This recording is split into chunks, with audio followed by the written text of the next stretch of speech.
রুহের জগতে আমরা কেমন ছিলাম, মৃত্যুর পর আমাদের আত্মা কোথায় থাকবে।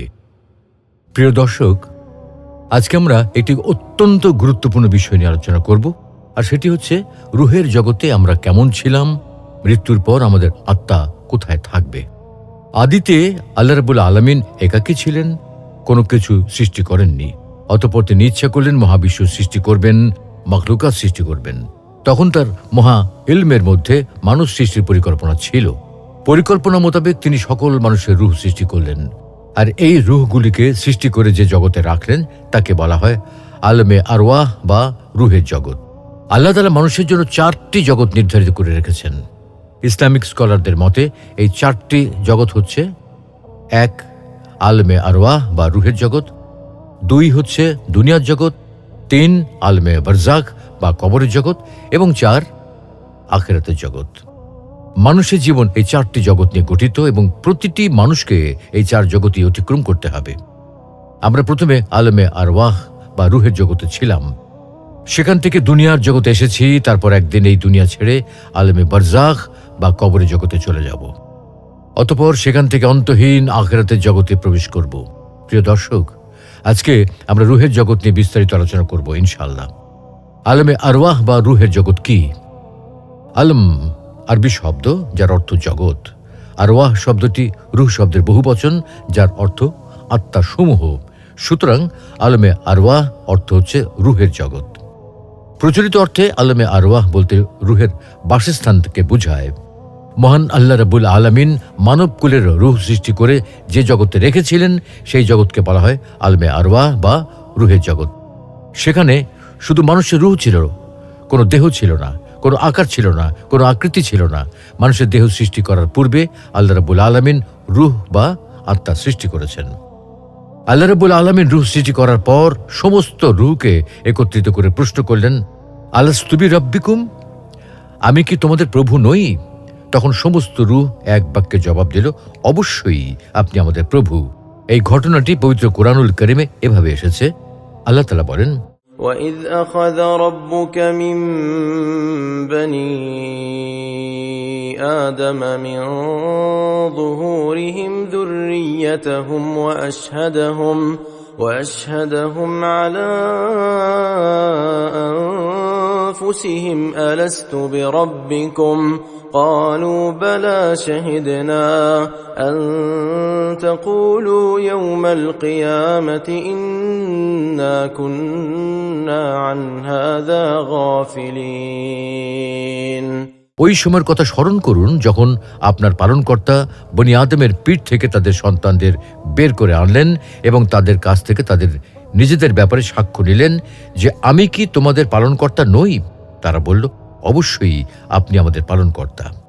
আমি সাক্ষ্য এজন্যই নিয়েছি যেন তোমরা কিয়ামতের দিন এটা না বলতে পারো যে বিষয়টি আমাদের জানা ছিল না।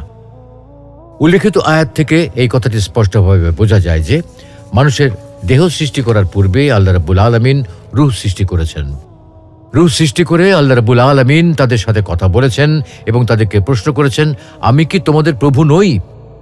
তখন তারা এক বাক্যে সকলেই বলেছিল, অবশ্যই আপনি আমাদের প্রভু।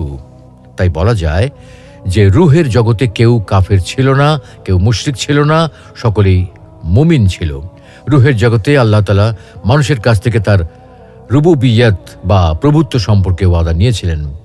আল্লাহ তাআলা মানুষকে জিজ্ঞেস করেছিলেন, আমি কি তোমাদের রব নই? ওই দিন আল্লাহ তাআলার জালালিয়তের সামনে কেউ তার রুবুবিয়ত বা প্রভুত্বকে অস্বীকার করতে পারেনি। যারা দুনিয়াতে এসে কাফের হয়েছে তারাও অস্বীকার করতে পারে নাই। সবাই এক বাক্যে আল্লাহ তাআলার রুবুবিয়্যাহ বা প্রভুত্বের স্বীকৃতি দিয়েছিল। রুহের জগতে কেউ কাফের ছিল না, সবাই একমাত্র আল্লাহ তাআলাকেই মান্য করেছিল। তাই কোনো নাবালক বাচ্চা মৃত্যুবরণ করলে তার কোনো পাপ নেই, সে মুমিন, তাকে জান্নাত দেওয়া হবে, সে জান্নাতে বসবাস করবে। ঠিক তেমনি কোনো পাগল ব্যক্তিরও কোনো পাপ নেই, সেও জান্নাতে প্রবেশ করবে, কারণ তারা সবাই রুহের জগতে আল্লাহ রাব্বুল আলামিনকে রব হিসেবে স্বীকৃতি দিয়েছিল। যেমনটি হাদিস শরীফ এসেছে, মহানবী সাল্লাল্লাহু আলাইহি ওয়াসাল্লাম বলেন, প্রতিটি মানুষ ফিতরাতের ওপর জন্মগ্রহণ করে থাকে। ফিতরা হচ্ছে আল্লাহর প্রতি বিশ্বাস বা ঈমান। অর্থাৎ জন্মগতভাবে প্রতিটি মানুষই আল্লাহর উপর বিশ্বাসী হয়ে জন্মগ্রহণ করেন, কিন্তু পরবর্তীতে তার পিতা মাতা এবং তার চারপাশের পরিবেশ তাকে মুশরিক বা ঈমানহীন বানায় বা তাকে নাস্তিক হিসেবে প্রতিষ্ঠিত করে। আমরা যখন রুহের জগতে ছিলাম তখন আমরা সকলে আল্লাহ রাব্বুল আলামিনের রুবুবিয়তের স্বীকৃতি দিয়েছিলাম। সেই স্বীকৃতির কথা আমাদের মনে আছে কিনা সেটাকে পরীক্ষা করার জন্য মহান আল্লাহ রাব্বুল আলামিন আমাদেরকে এই দুনিয়াতে প্রেরণ করেছেন। তিনি আমাদেরকে রুহের জগৎ থেকে এমন এক জগতে স্থানান্তর করলেন যেখানে মানুষকে তার কর্মের মাধ্যমে তিনি পরীক্ষার ব্যবস্থা করলেন। মানুষকে সত্যি রুহের জগতে বলেছিল, অবশ্যই আপনি আমাদের প্রভু। সেটা দুনিয়াতে এসে কি মনে রেখেছে নাকি ভুলে গিয়েছে? যেমন আল্লাহ তাআলা বলেন, أحسب الناس أن يتركوا أن يقولوا آمنا وهم لا يفتنون। মানুষ কি মনে করে তারা শুধু একথা বলি অব্যাহতি পেয়ে যাবে যে আমরা আল্লাহকে বিশ্বাস করি, অথচ তাদেরকে পরীক্ষা করা হবে না? উক্ত আয়াতের মাধ্যমে বোঝা যায় যে আমরা রুহের জগতে অঙ্গীকার করেছিলাম, অবশ্যই আপনি আমাদের প্রভু। সেটা পরীক্ষা করার জন্যই আল্লাহ রাব্বুল আলামিন আমাদেরকে এই দুনিয়াতে প্রেরণ করেছেন। রুহের জগৎ সম্পর্কে হাদিসে এসেছে, আম্মাজান আয়েশা রাদিয়াল্লাহু তাআলা আনহা বলেন, আমি নবী করিম সাল্লাল্লাহু আলাইহি ওয়াসাল্লামকে বলতে শুনেছি, সমস্ত রূহ সেনাবাহিনীর মতো একত্রিত ছিল। সেখানে যে সমস্ত রুহের পরস্পর পরিচয় ছিল, এখানেও অর্থাৎ এই দুনিয়াতেও তাদের মধ্যে পরস্পর পরিচিতি থাকবে। আর সেখানে অর্থাৎ রুহের জগতে যাদের মধ্যে পরস্পর পরিচয় হয়নি, এখানেও তাদের মধ্যে পরস্পর মতভেদ থাকবে। বুখারী শরীফের উল্লেখিত হাদিসের মাধ্যমে রুহের জগতে মানুষের কর্মকাণ্ড সম্পর্কে আমরা একটি স্পষ্ট ধারণা পেলাম।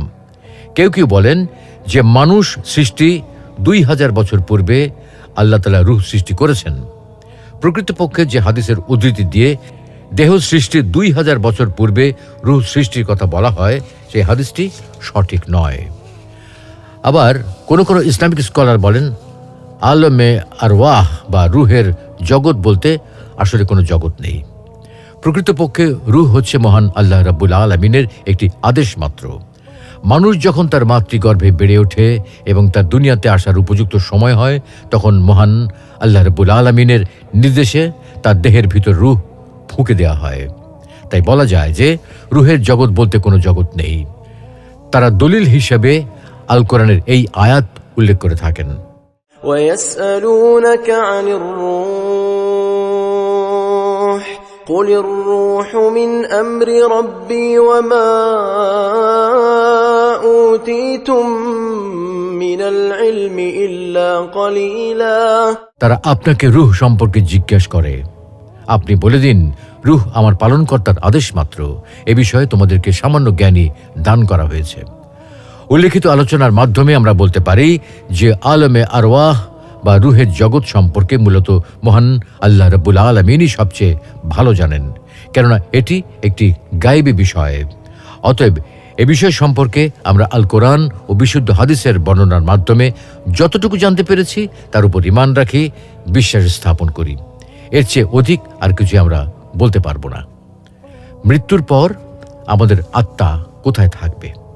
সুপ্রিয় দর্শক, এতক্ষণ আমরা আলমে আরওয়াহ সম্পর্কে আলোচনা করেছি। মানুষ দুনিয়ায় আগমনের পূর্বে আত্মার অবস্থান, আত্মা কোথায় ছিল সেই সম্পর্কে আলোচনা করেছি। দুনিয়ায় আগমনের পর রূহ যে দেহের ভেতরে থাকে, এটা তো আমরা সবাই জানি। এখন কথা হলো, মৃত্যুর পর আমাদের আত্মা কোথায় থাকবে? মৃত্যুর পর রূহ কোথায় থাকে এ ব্যাপারে ইমাম ইবনুল কাইয়িম আল জাওরিয়াহ রহমতুল্লাহি আলাইহি তার রচিত আর রূহ নামক গ্রন্থে বিস্তারিত আলোচনা করেছেন। তিনি বলেন, মৃত্যুর পর রূহ কোথায় থাকে এটা নিয়ে একাধিক বক্তব্য পাওয়া যায়। প্রত্যেকের দাবির পক্ষে দলিল আছে। কেউ কেউ বলেছেন মৃত্যুর পর রূহ জান্নাতে থাকে, আবার কেউ বলেছেন রূহ জান্নাতের দরজায় থাকে, আবার অন্য একদল বলেছেন রূহ কবরে থাকে, আবার আরেক দল বলেছেন রূহকে ছেড়ে দেওয়া হয়, যে যেভাবে ইচ্ছা ঘুরে বেড়ায়। আবার কেউ কেউ বলেছেন এগুলো আল্লাহর কাছে থাকে। এই সকল মতামতের মূল কথা হলো, বারজাখ বা মৃত্যুর পরের জীবন রূহ স্তর অনুসারে বিভিন্ন স্থানে অবস্থান করে। কোন রূহ আলা ইল্লিয়িন বা ঊর্ধ্ব জগতের সর্বোচ্চ স্থানে অবস্থান করে। এগুলো হলো নবীদের রূহ। তাদের রূহও পরস্পর মর্যাদা অনুসারে বিভিন্ন অবস্থানে থাকে, যেমনটি নবী সাল্লাল্লাহু আলাইহি সাল্লাম মিরাজের রাতে দেখেছেন। আবার কিছু কিছু রূহ সবুজ পাখির ভেতর জান্নাতের যেখানে ইচ্ছা সেখানে উড়ে বেড়ায়, এগুলো শহীদের আত্মা। আবার কারো রূহ জান্নাতের দরজায় অবস্থান করবে, যেমন ইবনে আব্বাস রাদিয়াল্লাহু তাআলা আনহু থেকে বর্ণিত হাদিসে এসেছে, শহীদরা জান্নাতের দরজায় দীপ্তমান নহরে সবুজ গম্বুজ বিশিষ্ট